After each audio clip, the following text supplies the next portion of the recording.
যুদ্ধে জড়ানোর পায়তারা করছে ইসরায়েল। দেশটিকে এ সংঘাতে সমর্থন দিতে যাচ্ছেন মার্কিন প্রেসিডেন্ট ডোনাল্ড ট্রাম্প। অন্যদিকে ইসরায়েলের বিরুদ্ধে পূর্ণ প্রস্তুতিতে রয়েছে ইরান।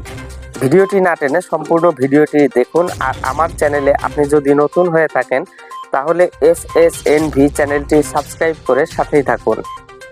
গত 8 জুলাই মঙ্গলবার প্রেস টিভির এক প্রতিবেদনে এ তথ্য জানানো হয়েছে। সংশ্লিষ্ট সূত্র জানিয়েছে, ইসরায়েলি সরকার যুদ্ধ চায় এবং মার্কিন প্রেসিডেন্ট ডোনাল্ড ট্রাম্প এতে সমর্থন দিয়ে আসছেন।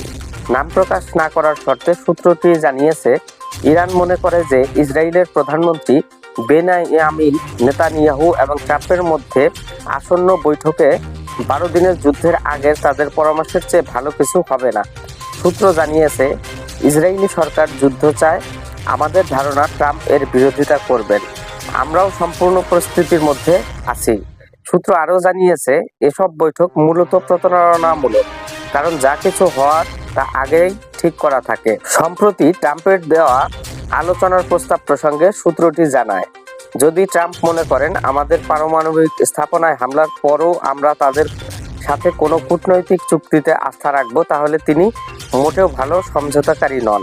তিনি স্পষ্ট করে জানান, যুদ্ধকালীন পরিবেশ কোনো শান্তির জায়গা নেই। এই ধাপ অতিক্রম করার পরেই শান্তি নিয়ে ভাবা যাবে। এর আগে গত 13 জুন ইরানে হামলা চালায় ইসরায়েল। দেশটির এই হামলায় ইরানের বেশ কয়েকজন সামরিক কমান্ডার, পরমাণু বিজ্ঞানী সহ অনেক সাধারণ নাগরিক নিহত হন। জবাবে পাল্টা হামলা চালায় ইরান। এরপর গত 23 জুন নিজের সামাজিক যোগাযোগ মাধ্যম ট্রুথ সোশ্যাল এ শেয়ার করা এক পোস্টে ট্রাম্প বলেন, ইরান ও ইসরায়েল সম্পূর্ণ যুদ্ধবিরতিতে চূড়ান্তভাবে সম্মতি হয়েছে। প্রাথমিকভাবে এই যুদ্ধবিরতি 12 ঘন্টা ধরে চলবে।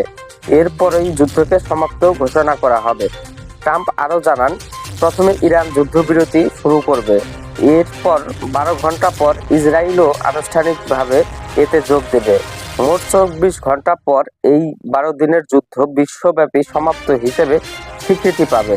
তিনি লেখেন, যুদ্ধবিরতির সময় দুই পক্ষই শান্তিপূর্ণ ও সম্মানজনক আচরণ বজায় রাখবে।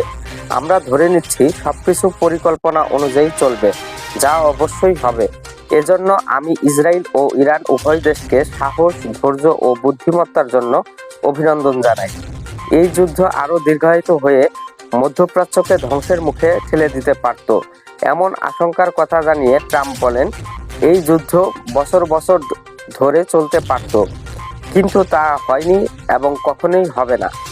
পোস্টের শেষাংশে ট্রাম্প বলেন, god bless Israel, god bless Iran, god bless the middle east, god bless the United states of America, god bless the world. সম্পূর্ণ ভিডিও দেখার জন্য ধন্যবাদ। ভিডিওটি ভালো লাগলে লাইক, কমেন্ট ও শেয়ার করুন।